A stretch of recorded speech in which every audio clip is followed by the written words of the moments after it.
जिल्हाधिकारी साहेब यांच्यासोबत आमचे काही प्रतिनिधी बैठक अरेंज केलेली आहे। आमचं म्हणणं असं आहे की जिल्ह्यात सॅम्पल सर्वे न लावता नदी नाल्या आणि ओढ्याकाठच्या ज्या शेतकऱ्यांच्या शेती वाहून गेल्या, पिकांमध्ये चिखल साचलेला आहे, अशा शेतकऱ्यांना जी सम इन्शुअर्ड अमाऊंट आहे, जी सोयाबीन आणि कापसाला 55,000 रुपये, ती पूर्णला पूर्ण त्या शेतकऱ्याच्या खात्यामध्ये पडली पाहिजे। त्याला 6,000 रुपयावर त्याची बोलवण करू नका आणि ह्या अमाऊंट जर त्याला भेटली नाही तर स्वाभिमानी शेतकरी संघटना यापेक्षाही तीव्र आंदोलन मात्र उभं करणार आहे।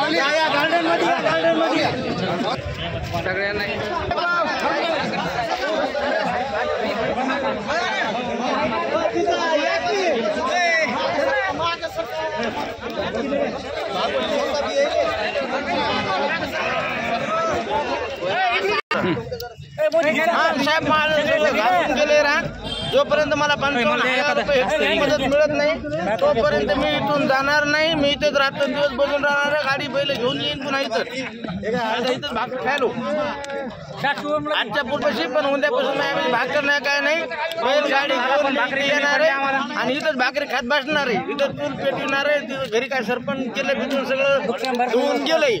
जोपर्यंत कलेक्टर साहेब मला नुकसान भरपाई देत नाही तोपर्यंत मी इथून जाणार नाही।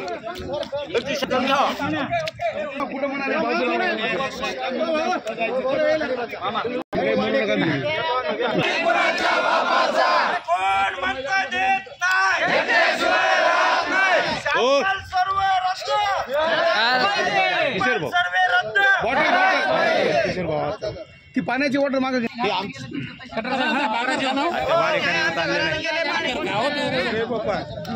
तुमच्या काळात कुठं उरले मुंजाव संपली तुमची, काय बोलायला तुम्ही खटार साहेबांना? आमच्याकडे किती भाकरी अजून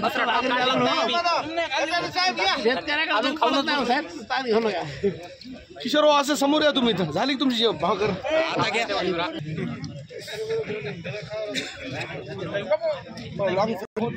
इतर मागण्यासंदर्भात जिल्हा कचेरीवरती शेतकऱ्यांकडून घरून प्रमुख यांच्याकडून आपण जाणून घेऊया। किशोर भाऊ चटणी भाकर आणली आहे, जिल्हा कचेरीवर खात आहे, काय प्रमुख मागणी? सर, परभणी जिल्ह्यामध्ये 10 ते 12 दिवसापूर्वी असा भयंकर पाऊस झाला ज्यानं ओढ्या नाल्या नद्यामध्ये पूर आला आणि त्याच्या लगतच्या शेत्या पूर्ण धासून गेल्या। आता कंपनीनं इथं चालबाजपणा करायली, सॅम्पल सर्वे लावायली, सॅम्पल सर्वे लावून फक्त 5 ते 6,000 शेतकऱ्याच्या खात्यावर टाकणार आहे। परंतु सॅम्पल सर्वे काय आहे आधी हे सांगा। सॅम्पल सर्वे म्हणजे जर एकूण शेतकऱ्यांपैकी पीक विमा काढलेला त्याच्यापैकी 30% पेक्षा जास्त तक्रारी आल्या तर सॅम्पल सर्वे लावतात आणि सॅम्पल सर्वे लावण्यामध्ये कंपनीचाही मोठा हातभार असतो। सॅम्पल सर्वे लावला म्हणजे ते फक्त 5 ते 6,000 40% नुकसान दाखवणार आणि 6,000 रुपये हेक्टरी मदत देतील। परंतु आमचं म्हणणं असं आहे की हे बघा, हे पूर्ण पाण्यानं हे गेलेलं आहे। तुमचे TV 9चे बी पत्रकार तुम्ही सगळ्यांना बघितलेलं आहे। तर हे संपूर्ण गेलं, हे पीक काढून फेकून द्यावं लागते शेतातून आणि याला जर 6,000 रुपये दिले तर आत्महत्याच करण ना। हे पंचनाम्यामध्ये येणार नाही फेकले म्हणून, हे पंचनाम्यामध्ये घेईनच। हे फक्त सॅम्पल सर्वे 4-2 शेतकऱ्याचं बघणार आणि ज्याचे चांगले पिकं आहेत हे दाखवणार की पिकं चांगले आहेत आणि आपण 40% नुकसान झालेलं आहे आणि ह्या शेतकऱ्यांना मात्र ते डावलून टाकणार आहेत। यांना मदत कुठल्याही पद्धतीने भेटणार नाही। यांना मदत सम इन्शुअर्ड अमाऊंटची आमची मागणी आहे स्वाभिमानीची की 55ला 55,000, ज्याचं पीक 100% गेलंय त्याला 55,000 रुपये त्याला देऊन टाका, त्याला 6,000 त्याची बोलवण करू नका। म्हणून आज सणासुदीच्या दिवसात सुद्धा आम्ही चटणी भाकरी आणून इथं जिल्हाधिकाऱ्यांच्या कार्यालयासमोर खात आहोत। इतकी वाईट परिस्थिती शेतकऱ्यावर आलेली।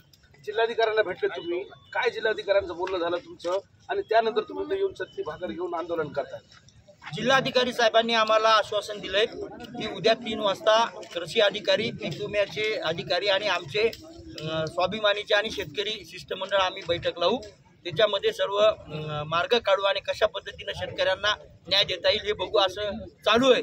परंतु शासन दरबारी शेतकऱ्यावर इतका अन्याय होत असताना बी 40 किलोमीटर असलेले कृषी मंत्री ते कोणत्या हिरोने आणले ते ना, रश्मिका मंदाना ही हिरोईन आली, ही कोट्यावधी रुपये घेतली कार्यक्रमाला यायचे, ते कोट्यावधी रुपये मन लावून जर त्या रश्मिकाला आणण्यासाठी जसं मन लावून त्यानं तिथं आणलं तितकंच मन लावून आमचे पंचनामे झाले असते तर आज शेतकऱ्याला मदत मिळाली असती. शासनाची मदत भलेही उशिरा भेटू द्या, परंतु पीक विमा ज्याचा हक्काचा आहे ते तर त्याला अगोदर द्या. म्हणजे प्रामुख्याने तुमची मागणी आहे की ज्या शेतकऱ्यांचे 100% नुकसान झाले त्यांना वेगळं न्याय द्या. ज्या शेतकऱ्यांचे 100% झालेत, नदी वडे नाले याचे पंचनामे वेगळे करा, ते कृषी विभागाने केलेले आहेत, त्याचे पंचनामे गृहीत धरा आणि यांना सम इन्शुर्ड अमाऊंट जी सोयाबीनला 55,000 आहे, कापसाला 55,000 आहे, ही तात्काळ त्याच्या खात्यात वर्ग करा, म्हणजे ते जिवंत राहील, नाहीतर त्याला आत्महत्या केल्याशिवाय पर्याय राहणार नाही. तर ज्या शेतकऱ्यांचे 100% नुकसान झाले आहे त्या शेतकऱ्यांसोबत अग्रिम रक्कम देऊन त्यांना भागणार नाही. त्यामुळेच या ठिकाणी मोठ्या संख्येने शेतकऱ्यांसोबत एकवटलेले आहे. जिल्हाधिकाऱ्यांसोबत बोलणं झालं. 1000 रुपये नाही भेटली तर पूर्ण जिल्ह्यामध्ये तीव्र आंदोलन केल्याशिवाय स्वाभिमानी शेतकरी संघटना गप्प बसणार नाही. भरपूर आहे.